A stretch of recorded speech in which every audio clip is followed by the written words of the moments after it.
Hello, everyone, and welcome back to Beyond the Balance with Jessica Perez. I am so excited to introduce you to my guest today, Charlotte Carson. She has known me for longer than any other friend I've ever had, so she can tell you all the good, all the bad, but hopefully we are not going to share any of that today. Welcome, Charlotte. Thank you. I'm so excited to be here. I'm so proud of you for actually taking that step. Making this happen after talking to you about it for a long time and you've seen me talk about it. Yes. Well, like I know, I love a community of working moms, and you and I have been friends for a long time, long before we were parents, long before we were adults. So I want you to tell people who you are today, what you do for a living, and then we'll start to get into who you are as a mom and your amazing, wonderful, grown man of a son, Raymond. I'm Charlotte. I am a project manager. I have been in the industry for 20 years. It hasn't been easy, but we're here now. Started when I was, 19, single mom. My son was just barely going to be 2 when I got in the industry. So I'm here now. So I oversee major projects, building power lines and substations in the state of Arizona. It's been very interesting, to say the least, demanding all the things you could possibly think of. So that's how we'll have fun talking about that. Yes, because you also, like me, work in a very male-dominated industry. Very male-dominated. Yes. This is, I think, an interesting part of your story because you're so strong and independent in how you operate. And I think in order to participate in a very male-dominated world, you have to have that mindset and that capability to be able to put yourself in a position, not to say like I am equal to a man in like these other crazy ways, but to say we are both human beings in what we're doing, and we're going to excel in our careers, and we're going to be respectful of one another. And I think that your personality has allowed you to really be in that world. Very similar to me. Would you agree to that? I would agree to it. As working with men, it's not an easy task for a woman, right? So for me, it was trial and error a lot of times. And then I realized that men don't always necessarily accept a woman being their equal in an industry like mine, right? Where we have to fight 10 times harder for the same respect that it's just given. We have to be more vocal. However, being more vocal comes with, she's emotional. Yes. She's too emotional. And it's not speaking from a place of emotion, but it's just having to be dominant amongst men.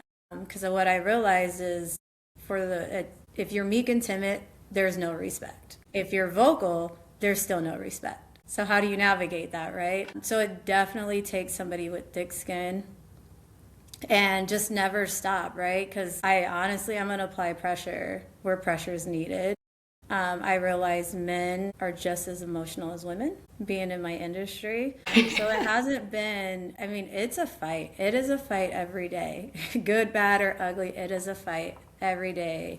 Yeah. To occupy spaces with your male counterparts. And this is so funny because I talk about facts versus feelings a lot because women are often labeled as emotional. And I tell people, like, we are not the emotional ones. We are actually the ones that are actually more in control of our emotions. We demonstrate them better. Men, in my opinion, like you said, are more emotional. But when I say that, they only show one emotion, right? Which is like anger and frustration. Yeah. But it's all kinds of other emotions underneath that they're not displaying. And it's just so much easier to get loud or get mean.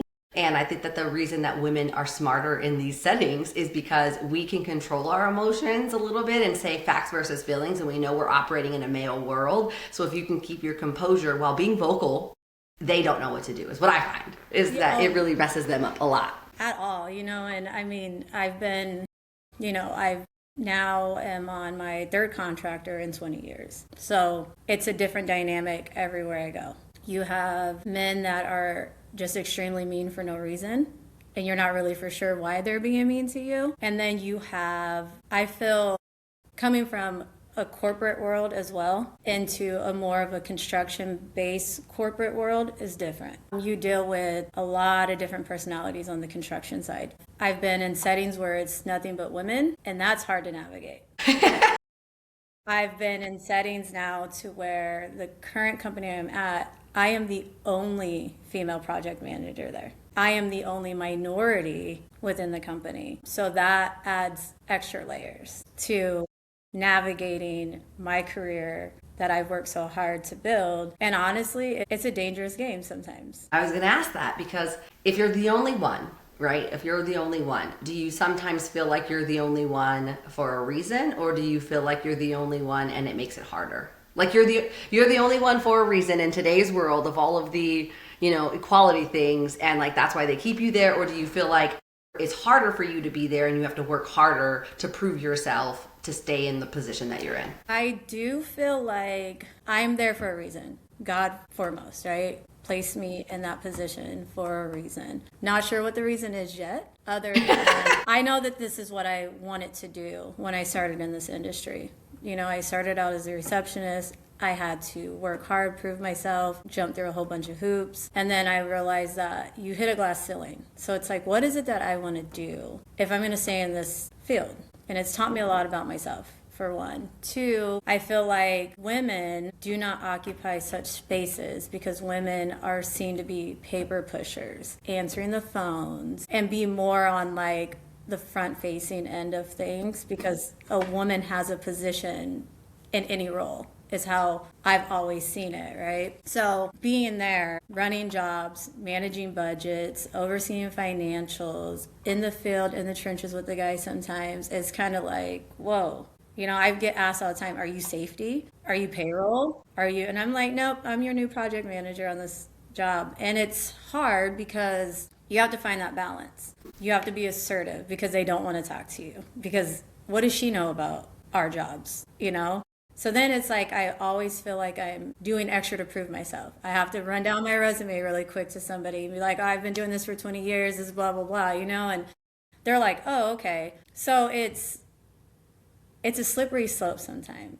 Do you find that is more your problem because of how you look? Like, you are not masculine. Like, you are very feminine, right? Like, show people your nails. Let's see your nails right now.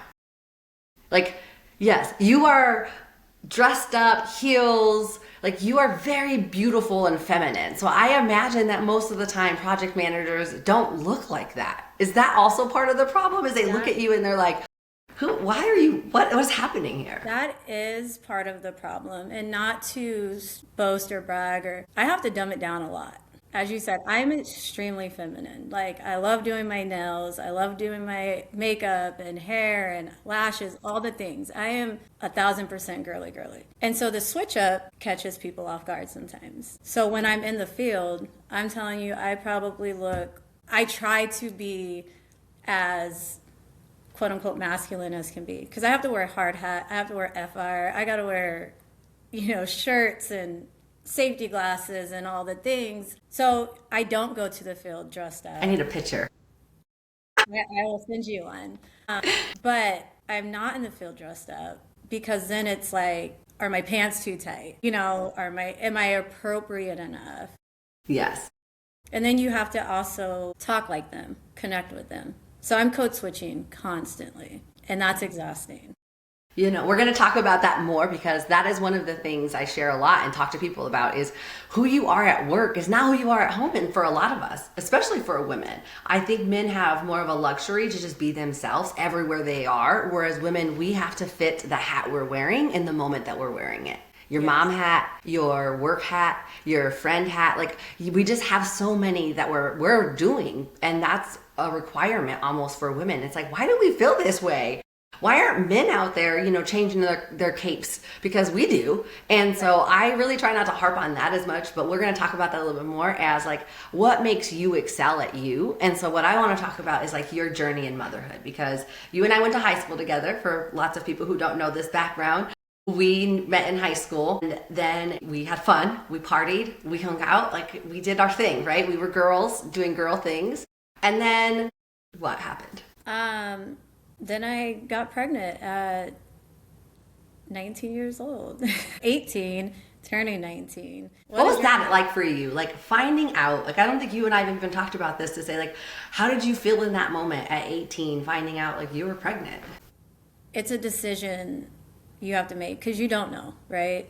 It's one of those things where it was not planned. We know this. Having fun, but right out of high school, starting adulthood, you finding out that you're a mom or gonna be a mom. or maybe not going to be a mom, but those are decisions that you have to make if we're being completely honest. Yes. Looking at the bigger picture, I think we oftentimes, at such a young age, we're not honest with ourselves because we're like, oh, this could be a thing. We can make this work. It's going to be great. When in reality, it's not going to be. And the situation there. So yeah, it's one of those where I don't think, if I'm being completely honest, like girls having abortions weren't scrutinized as much back in early 2000s, right? It was one of those things we hear about it. You're like, whatever. Now you have to figure out, is that something you personally can handle or want to do? Or, because it's a catch-22. It affects everybody differently. Being a mom at such a young age affects everybody differently. It's either going to make you or break you. And so at that moment, deciding to keep him, I won't say, it was at the time, yes. it had its challenges. There was a lot of sleepless nights, a lot of times when things weren't going my way, I felt like I was missing out on things. You were, but... yeah, I was, but then it's also like, shit, maybe I should have never kept the baby. Fast forwarding now, if I'm being completely honest, 21 years later, I am so grateful that I did make the decisions I've made, went through the struggles I had to go through, because hindsight looking now, I don't think I would be in the position I am today, approaching my early 40s and being like, okay, you know what I mean? Like, it took us a long time to get here. But honestly, if it wasn't for my son, I don't think I would have pushed as hard as I did for me personally, wanting better, making sure that I can provide a life for him, which wasn't always peaches and creams.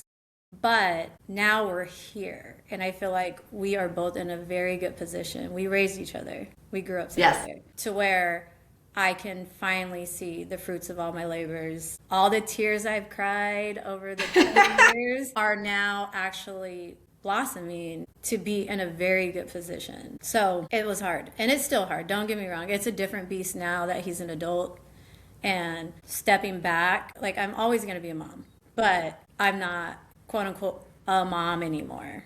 You're not a needed mom, like a day-to-day mom. You're not like the day-to-day mom, like where you're in his life every day, like all of the things that probably so many women are listening to this thinking like, oh my God, you're on the other side of it. Like, oh my, I can't wait to be there.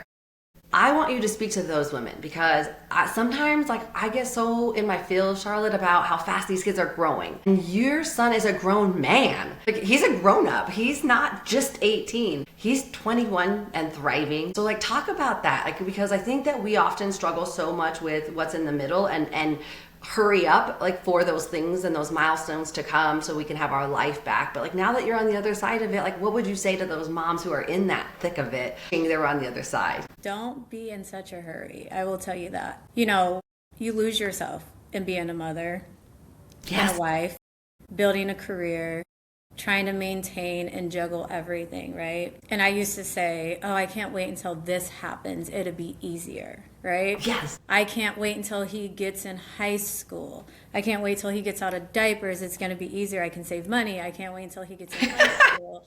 I can't wait until he starts driving. All the things I couldn't wait for until I reached the first of the last of everything. Man. Right? So I will say, and everybody's different. And what I've really had to keep telling myself is, I was never a mom to a 16-year-old, so I don't know what this is going to look like. I've never been a mom to an 18-year-old. I don't know what this is going to look like. I've never been a mom to a 21-year-old. I don't know what this looks like. Don't be in such a hurry.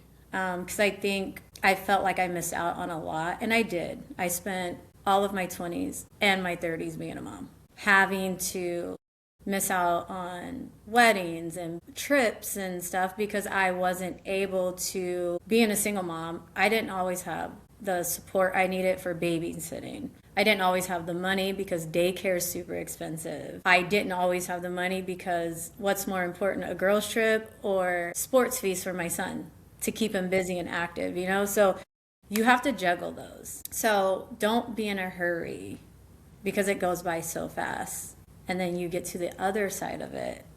And now you're no longer occupying that same space as a mom. So Yeah. I literally right now at 40 years old feel You're like not 40 yet. I am. You're gonna turn 41. I am. Yeah. Oh my gosh.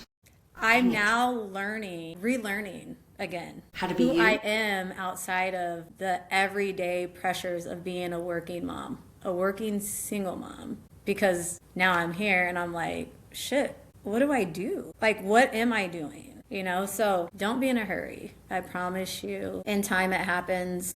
We blink and it's over. And now you're relearning on that other side. And I'm sure, you know, I'm not married, but wives, I'm sure, go through the same thing. As your kids Yes. get older, right? You kind of, what's next? For me, what am I going to do? Because we do lose our identities in being a mom. I'm And a that's mom like first something and I've foremost. worked so hard to like try to prevent is losing my identity.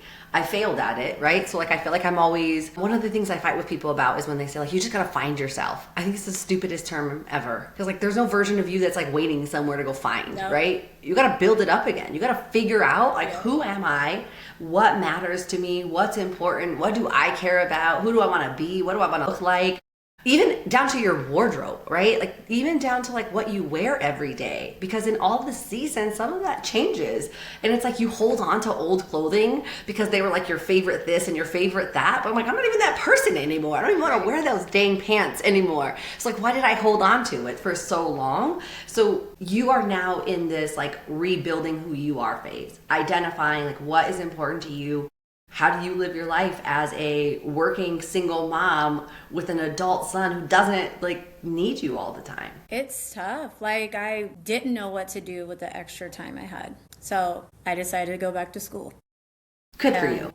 That's another beast, right? So that's like an extra layer. Going back to school to further my education, to put me in a better situation, so to speak, because again, occupying spaces with men who oftentimes feel like they're smarter than you. I will, Because they have a never- degree or a piece of paper that tells them so, yes. or for other reasons. Okay. And you know, usually it's not what you know, it's who you know a lot of times. But for me, being a female in this industry, wanting to occupy the same spaces as my male counterparts who oftentimes just get promoted because, you know, he's a go-getter, he's exactly what we need when we are kind of equal, but I don't get that same grace, you know. And unfortunately, it's like he doesn't have a degree. He's only been in this industry 7 years, and now I got 29 years, and they're like, yeah, but do you have a degree? Yeah. So it's one of those things where now it's like, who am I outside of that, right? So I'm rebuilding, rebranding, I would like to say. I'm rebranding myself Rebranding. I love that. to now just focus on me and apply all the pressure, because what else do I have? Now I'm free, so to speak. And it's just my career and my free time. To you, It's your just thoughts and your job. Yeah. Tell me about your support system, Charlotte, because as a young mom, I mean, I imagine that has to be so important for you. And I know your journey. So who supported you through being a young working mom? Because you didn't have this like luxury of being an 18, 19-year-old mom and like staying home and hanging out and like figuring it out, right? You didn't get to just like chill out. No, You were working then and kept going. Honestly, my support system, my mom first and foremost. You know, she was there through everything up until the day she passed away, literally. You know what I mean? So she was there, she helped. Because without my mom, I wouldn't have been able to do it, just because his dad wasn't super active, super helpful. So a lot of kudos goes to my mom, right? Because I honestly don't think that my son would have turned out the way he did if it wasn't without grandma, right? And I don't think we give enough credit sometimes to our village. Yes. Obviously, you and your family has been through my journey with me, and you guys have Yeah. always created a space, a safe space for us to come, and you always included us, you always included him, you made us feel safe and welcome. So He's like my nephew. all of that really goes into who he is today as a person and who I was able to be as a mom. right? Which you need to find your village, you need to find your people. Because it's easy to say you have friends, and you know, we've had friends who no longer are even in these same spaces as us. Yes. They ain't in your circle anymore. They're not even, you know, you outgrow people, and that's okay. Yes. So I look back and it's like, you know, his aunts, my niece was a driving force in that. You know, she was young and I was able to bribe her to babysit when, you know, we wanted to go hang out and stuff. So that all matters to this day. That's all, every brick through this way has built us up to be who we are, believe it or not. And we had choices. We all had choices. I had choices. But I'm glad that I made some of the decisions I've made, gone through some of the things I've gone through. Because I don't think I would be standing here to be like, damn, like look back and been like, I did that. Like regardless. Celebrate the journey. Like, and celebrate it all. Yeah. You know, bask in it. And I used to always feel like maybe I was bragging a little too much because people do make you feel that way.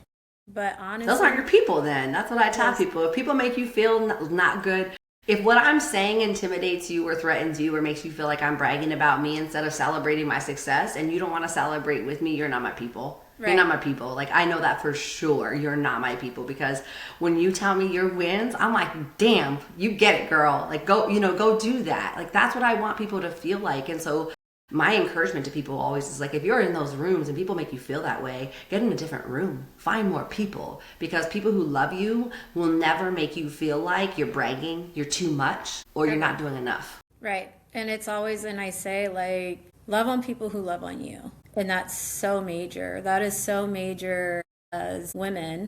And I don't think we support each other enough. You know, we don't support each other enough to where they're safe spaces. I feel like women, working moms, I mean, it's always in competition, right? Like, oh, well, my son does baseball, football, and soccer, and jiu-jitsu, and all of these things. And I'm like, that's cool for you. You know what I mean? Like, try to do that on a salary of $38,000 a year by yourself. And it's not possible. It's just not. And it's like, you know, I can look back and be like, when I started, I was making $12 an hour. And, you know, I thugged it out. It wasn't, you know. Nobody today would even know how to do that, right? Like, $12 back then is probably the equivalent to maybe $18 today. It's not a lot of money. It's not a lot of money. Like, it really is not a lot of money to be able to live off of and to raise a child. Like, that seems nearly impossible. Like, and you remind me of my mom so much in those ways, and your mom, right? Where you hustled hard and you were going to never let there be an excuse as to why you couldn't do what you needed to do for your kid. And that's like something I've always admired about you, Charlotte, as your friend, is just to be able to see you overcome the hard the way that you did. And like, I don't know, you never ever made it seem that hard. Like, that's the crazy part, is like, as your friend, you never made it seem that hard. Like, you did it with a smile, you did it with grace for yourself and for, you know, your kid. And even if those aren't things that you think about, now I'm telling you as your friend, like, watching you, that's how I felt watching you do this. It was like, I appreciate that. It wasn't too bad for you, right? So like, talk about the hard in that. What was the hardest part about being a young single mom? All of it's hard, I imagine. Always feeling like, one, I never had enough money. And then, you know, we kind of touched on it, is, am I fucking this kid up? You know, because I made a decision. He didn't ask to be born into the situation. You know, he didn't ask to be in the dynamic that we selfishly created for him. So I'm always like, shit, like, am I failing him? Am I not doing this right? You know? But my number one goal, first and foremost, was always to protect him from anybody that I felt that wasn't going to be valuable to him in his life, whether he was 3 or 13. So I was a bulldog. And I will say, am I always proud of those decisions I've made and the conversations and the words I've had? No. So it was hard. You know, you are the sole parent, right? Am I fucking him up is like the biggest question I always had. And not being able to always have answers for him was kind of the hardest part, you know? Because there was a lot of whys when he was younger. Why can't I go here? Why can't I do this? How come, you know, this person isn't around? So that was hard. And I would just not know what to say. So it's like, come on, let's move along, Oh, look, So Redirect. yeah, you have to redirect a lot, but it was always just feeling like I wasn't doing enough, because you want your kids to have the best of the best, Those Christmases came where how come he can't have a PlayStation? It was between a PlayStation or rent. Like, I had to choose, Yes. So Decisions that people today with two household incomes who had kids later on in life really don't think about, right? Like, we don't do Santa in my house, and I think about that all the time because I grew up very poor, like very poor, right? And so when you grow up very poor and you see the difference in Santa in all these people's homes, it made me not want to do Santa because some people got socks and board games from Santa and other people got PlayStations from Santa. Yep. And I didn't think those things were fair at all in any way. And so we have not ever done Santa in my household because of that, because of how different every dynamic is and because how hard it is to like show people one versus the other, Right. And so like you saying that about rent versus the PlayStation, there's always these choices that you have to make, but sometimes it's not even a choice within your control really. Like the choice is I have to survive and do the things that actually help us have a living or give my son a gift that I know I really want to give him. Because I know you want to do those things, Yep. right? It's not like I don't want to do that for my kid. You want to. But as a mom, as a young single mom, you have to make harder choices than I think people ever realize. Yeah, and it's like, I look back and, I love to advocate now because I see it, and we're in 2026. So I imagine it is 10 times harder now with how expensive everything is, right? So it's like I feel like I give my younger self grace now that I'm older. I'm like, girl, sorry for being so hard on you. Like, I get it. You know what I mean? But now in the position I am now, it's like the things that I wish I was able to do for him 14 years ago, 13 years ago. It feels good to be able to do those things now. And so it's never too late, I guess, is where I'm going with that, right? Because we'll laugh about it. Because I might get him something that he's like, do you remember when I always wanted this? And I'll find it and I'll order it. And I'm like, see, you got it. Like, and we laugh about it. So it's, and some of that heals the trauma in me that was Yeah. established when I was 19, 20, 21, 22 years old, right? To be able to be like, damn, like it might have taken me a little bit longer, but we're here and I did it, right? So the hard, right? And you said something not too long ago. It's like, pick your hard. What is your hard? Pick your heart. Yes. So it's like, I can dwell on what I couldn't have done then, or we can do things now better versus, he's not even asking for PlayStations no more. He's asking for trips out of the country. And I'm like, And now you do that with him. and so now it's like, ooh, okay, well, let's plan it, let's figure this out and let's go. So it's like my hard is somebody else's easy. Yeah. Their hard, I'm like, girl, you got this. Like, that ain't shit, right? Not to diminish everybody's journey and struggle, but it's like, because what's easy to me can be hard to you. Like, right. I'm an extreme extrovert. I have ADHD, so sitting still for long enough is hard for me. So like having an 8 to 5 desk job would kill me. Like it would be the death of me if I had to sit at a computer desk all day, every day. Right. But like that's very easy for someone and they're praying for that job. And I'm like, no, like stay away from me with that thing. So like the hard in everything is different. Like you never got married. You never pursued long-term relationships and had other kids, after becoming a young mom. And those are all choices and decisions like that you have to make. And I know that your kid was a part of that decision. Talk to me about that part of it, because I imagine some part of you did want a relationship and you did want intimacy and you did want closeness with somebody. And as a single mom, as a young mom, you had to make certain decisions and priorities that maybe some of us don't have to, especially when you're just dating. Yeah, it's because, raising any kid, I think, but a young man that's going to be coming into manhood, right? Finding that, and I guess my perfect person, it was hard. Because hyper independence is a MFer, just for everybody to know. It's a blessing and a curse. It's a blessing and a curse at the same Yes. time. But again, my main goal was to always protect him. You know, I wasn't going to open up because, you know, I felt he was let down once in his life. So now trying to date and find that perfect balance in a man is hard, because is he going to be a good role model to my son? Can he teach him things? And when you're young, I mean, who's 19, 20? There's no man ready to step up and be a stepdad. Like, in those age ranges, you know, like, and it's very hard and it's very rare, you know. And here I am, as we get older, I'm like, oh, I got a 7-year-old, and people are like, how old are you? Like, you know, and that's a whole different scenario too. Yeah. Because, I mean, at 24, that's the last thing somebody's thinking about is, can I be a stepdad, you know? Yes. So that was always hard. And now it's, again, we're here. He's 21. Having that conversation with men in our mid-20s who still... A lot easier. No, it's not. No?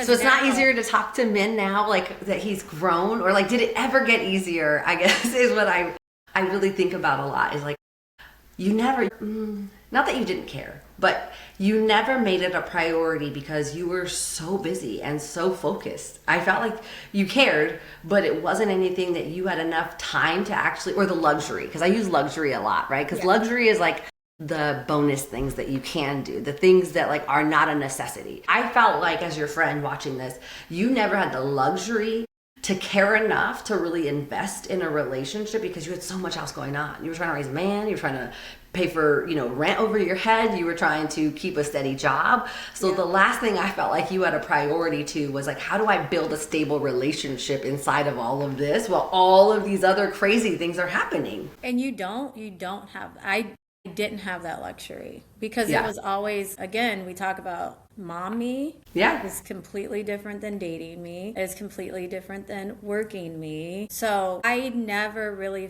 found that balance to mesh the two.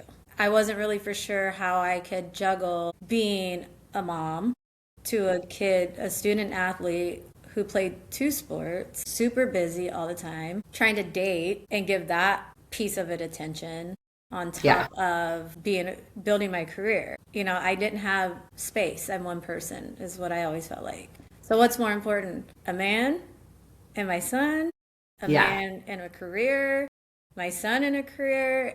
And obviously I chose my son and my career, which has been a gift and a curse. Yes. And it hasn't gotten easier.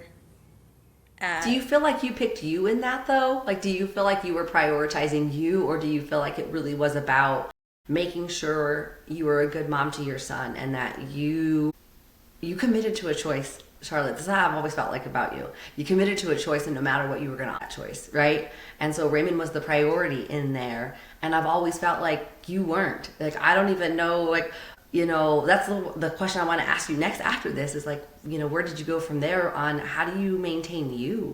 Because that's a lot. Like, when you're trying to prioritize so much else, but you're also a human being. You are also a person. You also have needs for connection and fun, and you need a space for you. So in all of that, how did you make sure you had your sanity? I'm not going to say all the time, but how did you make sure you had time for you, that you were investing in you, that you still felt like a person, not just a mom and a worker? It took some time. I had to let go of the mom guilt probably when he started hitting his teen years. Right? Okay. And because I always felt guilty about doing something for me, so to speak, because I'm like, shit, like I'm taking away from him and what he needs. But then I realized I'm like, it wasn't until like, I think when my support system was gone, you know, my backbone, so to speak. When my mom passed, I think that's about the time that I was like, I'm not feeling guilty anymore about saying no, not being able to show up 100% all the time in the capacity, making him fend for himself sometimes, some days. I would always be like, oh my gosh, I didn't even feed him before I left, not realizing like he is fully capable of not burning the house down and feeding himself and me being away for a few hours at a time. And I had to let go of that mom guilt. So it was like, it wasn't probably until he was high school, teenage years that I was like, I have to put me first. Because I realized that the only time I took PTO off was because he had something going on. My sick days weren't my sick days, they were his. You know, I was the one having to take off for all the doctor's appointments and any appointment, physicals he needed, you know? So I was like, when we work, and that's what I felt like I always did, was work and be a mom. Then I started prioritizing myself, felt a little guilty. And like I said, it wasn't until I was like, I'm done feeling guilty. Like, I've poured so much into him. Yes. And it took some therapy sessions too, to where she said, basically, you can't be a good mom to him if you're not taking care of yourself. Yes. Do the spas, take the trips. You might have to miss out on things, and he'll understand. You know, there was, I think, in his whole entire life, I missed 2 games. I still kind of beat myself up for those days, but You're ridiculous. it was okay. You know what I mean? And I'm okay and he's okay. Like, so sometimes say no, because I think we stretch ourselves too thin. And I did pour my all into work on top of being a mom. Like, Yes. That's all I did, because I'm like, shit, if I don't show up and perform, I ain't gonna have a job. They're gonna get rid of me. I'm not the rock star anymore. You know, I felt like maybe I was neglecting my priorities Okay. at work, because I'm like, shit, I gotta work, and I gotta work hard. I gotta show up. I gotta work 80 hours a week so I can make more money, keep my job. And that was the mentality that I think society forces on anybody working, especially moms. Because how are you going to feed your kid if you don't got a job? Yep. What happens when you don't get that promotion that you were expecting to make another $5,000 extra a year? And I got to a point where I was like, fuck that. You know, I can always get the money back, and I can always make the money. I can't get my time back. Yes. And I would push that on a lot of people. I'm not saying go into your job tomorrow and be like, fuck y'all, I ain't working no more. Don't do that. Don't do that. And if you do, tell them Charlotte told you, not me. Yeah, I'm like, ooh. So I think we need to get to a point, even as working moms, to be like, you know what, it's okay not to show up 100% for your job all the time, 100% for your kid all the time, and show up for you. It matters. It feels good and it matters. We need that. Because nobody tells us to take, you don't ever really get to take a break from being a mom. You don't. Like, there's no time off. Even when you're on your girls' trips or your night out, you're still a mom and you still feel like a mom. I always tell people I'm incredibly fortunate, right? Where when I went on girls' trips or I had a girls' night out, Sean never bothered me. If I got a phone call from my husband, like, something's wrong. Like, I should be running out the door because he didn't call me like, where is this? Where is that? You know, what are we doing for dinner? Like, he just didn't bother me. So I had a luxury to be able to go and be present wherever I was with like my girls and stuff, but I was still thinking about it. You know, like I was on a work trip and my kid was sick, I was still like very distracted about what was going on over there, but I had to just remind myself over and over again, I have to be present where I'm at because this is the only place I can make an impact. Worrying and giving thoughts to those things doesn't help. It doesn't change anything. And it doesn't make me more better here. Like, right? It just makes me more messy because now I'm doing this thing, but my brain is in this thing over here. Right. And so the thing I've always tried to teach myself, no, not always. That's a lie. The thing I have adjusted and tried to teach myself ever since changing my life a bit in the last couple of years is be present wherever you are. So if I'm at work, be at work. If I'm at home, be at home. If I'm with my girls, be with my girls. You know, and I think that those things are really important for people to just start to distinguish it. And that's how I started to let go of mom guilt, Charlotte, is I can't do anything about that thing over there because I'm not there. So there's no reason for me to feel guilty about it, right? And so I have really built up that part of me. So when I go hang out with you, I could just be with you and not on my phone, not worrying about anything else. What is a mom win that you're really proud of? Because we're talking about a lot of the hard. And it is hard. Like, I don't ever want people to think it's easy. But I know you and I know your life, and I have seen so many mom wins. So I want to know, like, what is a mom win you're proud of, or that, you know, you think about as you talk about the hard? What's something you're excited about? I have a few. I mean, honestly, him graduating high school. I know that sounds crazy, and people would always say, but that's what he's supposed to do. He's a good kid. right? And I genuinely can say that. He is a good kid. He's your typical kid, but it could be a lot worse, you know? Statistically, he shouldn't be 21. He doesn't have a record. He's not on drugs. I don't got no grandbabies. And he works. And I think watching his work ethic, it does speak volumes of, because I was all he had as a role model in that, right? He gets up every day and goes to work. He will not miss a day of work. He works hard. He enjoys his job. So at 21, I love that about him. And so those are all wins for me.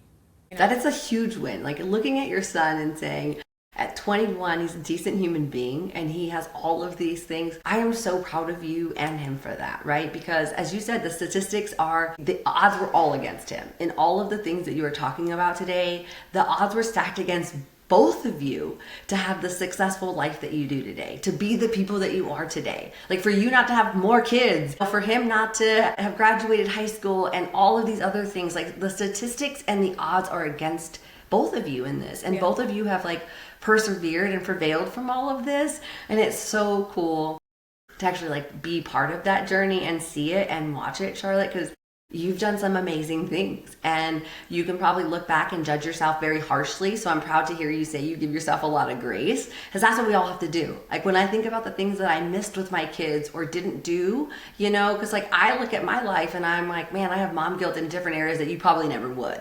And the areas that you do, I'm like, oh, that's easy. Yeah. But it's hard. It's hard because we're all different. And that's my greatest hope from this, is that women can see everywhere as a mom how different the life and the journey is, and that no matter what we do, there's no perfect parenting. There's no book.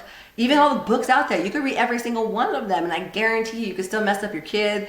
They're gonna need therapy for something that you did or said to them or didn't do or didn't buy them, like no matter what, right? Like that is how I think of this now, is we're all gonna look back and say like, I wish, woulda, coulda, shoulda have done this or that different, but we're probably doing better than we actually give ourselves grace for. And I think we do, and I don't know, like, and there's no book.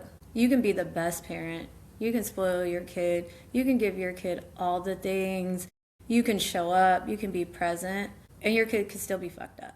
Yeah. Right? Like, and I mean, that's just honest to God truth. You can be a shitty person, never there for your kid, and your kid is the greatest person of all time. So it's like finding your balance. And I don't think, we don't get to choose who they become as adults. Yeah. Right? So all we can do is instill in them what we hope that they carry into adulthood as they start their careers and their lives and their families and all of these things. You know, I know raising a girl is a lot different than raising a boy. You have the best of both worlds, right? So you understand it differently than I would ever understand it. I can only talk from a perspective of a woman that was raised. But again, my childhood wasn't the worst, but it wasn't the greatest. You know, we have choices. So we get to a point where we do constantly worry. Are we doing the right things? Are we showing up enough for our kids? Am I a good parent? Should I have let them go to that sleepover? Should I, would I, could I? I've had all of those thoughts. And we don't get to control the outcome, believe it or not. We can try as hard as we want. Up until a certain point, we don't get to control our kids. And you can talk to any probably child psychologist and therapist. At 16, they start making up their own independent mind. And you're just hoping that you've taught them enough good things that they make the right choices. And we can preach all day long.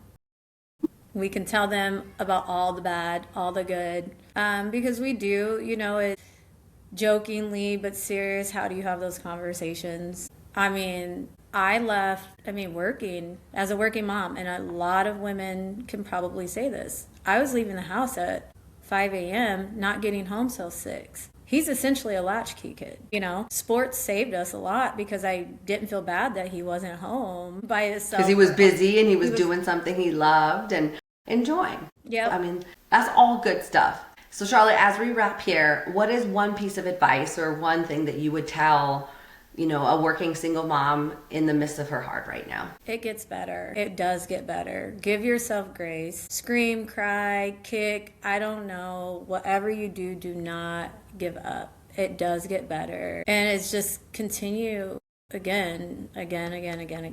Grace is where it's at. Because I wish I had somebody to tell me, relax.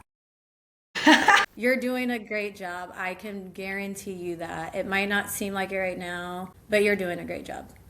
And just give yourself grace is really all I can say. And don't, there is a light at the end of the tunnel. So Good. Well, I'm so grateful that you are my friend for 20 plus years now. I feel like I'm aging both of us. And I'm happy that you are on this podcast with me. And thank you so much for sharing your story and your journey with women around. I'm so proud of you for everything that you're doing. And I am so grateful that I have you in my circle, in my corner. You have supported me and advocated for me. You've been there for me through good and bad. And I'm just really happy that we're friends and that you could do this with me and that you said yes to sharing today. yes, of course. Thank you, Jessica. And I'm so proud of you. I'm so proud of you. I know you are. Thanks for always saying that and always making sure that I was clear on that. I love you and I will see you soon. Okay, bye. All right. Bye.